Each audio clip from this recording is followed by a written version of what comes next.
તો હાલો હવે suit boot પહેરીને બ્લેઝર પહેરીને વાસુભાઈ અમે તૈયાર થઈ ગયા છીએ. હવે જવાનું છે અમારે જાનમાં. તો પહેલાં તો ડાયરો, પછી વાના રસમ, પછી ફૂલેકું, પછી શું હતું, પછી માંડવો, પછી રાસ ગરબા, અને આજ સવારે ઓલું કારની અરવલ એ, અને હવે છેલ્લે આવી ગઈ છે જાન. તો હાલો આપણે જાનની કરવા જઈએ મોજ. જવું છે ને જાનમાં? વાસુ માંગેલા કપડાં પહેરીને તૈયાર થઈ ગયો છે. અમારા મિસિસ માથું ઓળે છે અને સાનવીબેન બહુ ફર્સ્ટ ક્લાસ તૈયાર થઈ ગયા છે. અમારા મિસિસ ગમે ત્યારે જોવો માથું જ ઓળતા હોય. અને હવે અમે પહોંચી ગયા જાનમાં. અમે પહોંચ્યા હતા તો ઢોલ નગારા વાળા આવી ગયા હતા અને વરાજો ઘોડી ઉપર ચડી ગયો તો પછી તો ભાઈ વરાજાની ઘોડી ખેલાવી. હો ભાઈ, ઘોડી ખેલે રઘુવીરા. હવે જાન માંડવે પહોંચવા આવી છે અને પૈસાના કાંઈ બંડલ ઉડે છે ભાઈ. ઓહા, હવે જોઈ લો ભાઈ વરરાજાની એન્ટ્રી.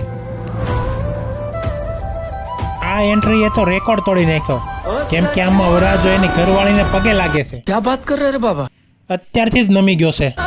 ભગવાન આને સહન શક્તિ આપે. સિરિયસ નહીં લઈ લેતા, મજાક કરું છું.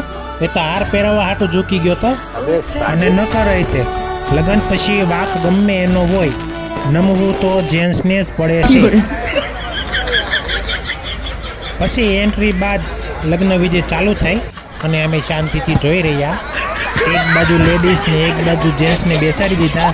પછી કૃષ્ણ ભગવાનની આરતી કરવામાં આવી.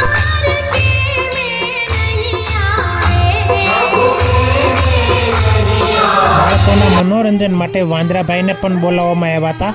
આ લે પાછળ બેઠો ઈ વાંદરો લાગે, કેમ કે વાંદરાના શાળા વાંદરો જ કરી શકે, ઓલો બ્લેક વાંદરો. હવે એ ઘડી ચાલુ થઈ જ્યારે બાપની આંખમાં આંસુ આવી જાય છે.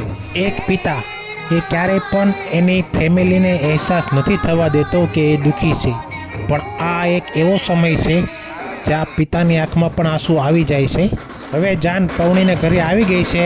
ઘરે આવ્યા એટલે ભાઈ બેન્ડ બાજા ચાલુ થઈ ગયા છે સ્વાગત માટે, અને એક બાજુ આતિશબાજી પણ ચાલુ થઈ ગઈ, અને આ બાજુ રૂપિયાનો વરસાદ થાય છે.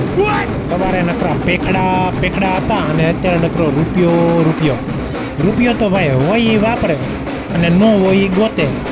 આ એવી વસ્તુ છે, રૂપિયાવાળા તો ભાઈ રૂપિયા વાપરવાનું બાનું ગોતે છે, અને મારી જેવા રૂપિયા ક્યાં નો વાપરવા જોઈએ એનું બાનું ગોતે છે. એટલો જ ફરક છે. તો વાત હતી આપણે લગ્નની. તો લગ્નમાં તો ભાઈ ફૂલ મોજ કરી છે. આ 5 દિવસ જે લગ્નમાં મજા કરી છે એવી તો મજા ક્યાંય નથી આવી. તે નવા કપલની ઘરમાં એન્ટ્રી માટે શું જોરદાર વ્યવસ્થા કરી હતી. તો આ હતો મારો લગ્નનો છેલ્લો બ્લોગ. જો મિત્રો તમને સારો લાગ્યો હોય તો લાઈક કરી દેજો. અને હા, આ લગ્નમાં તમે એક વસ્તુ નોટિસ કરજો કે આ લગ્નમાં બધા ઇન્ફ્લુએન્સરો જ હતા, મતલબ કે રીલ્સ બનાવવાવાળા જ બધા હતા, જેમાંથી મને કોઈના નામ આવડતા નથી. પણ આ લગ્ન જેના હતા એ સુરત માર્કેટિંગ કરીને એક ચેનલ ચલાવે છે, તો તમે જોજો અને એને પણ લાઈક કરી દેજો. આવજો.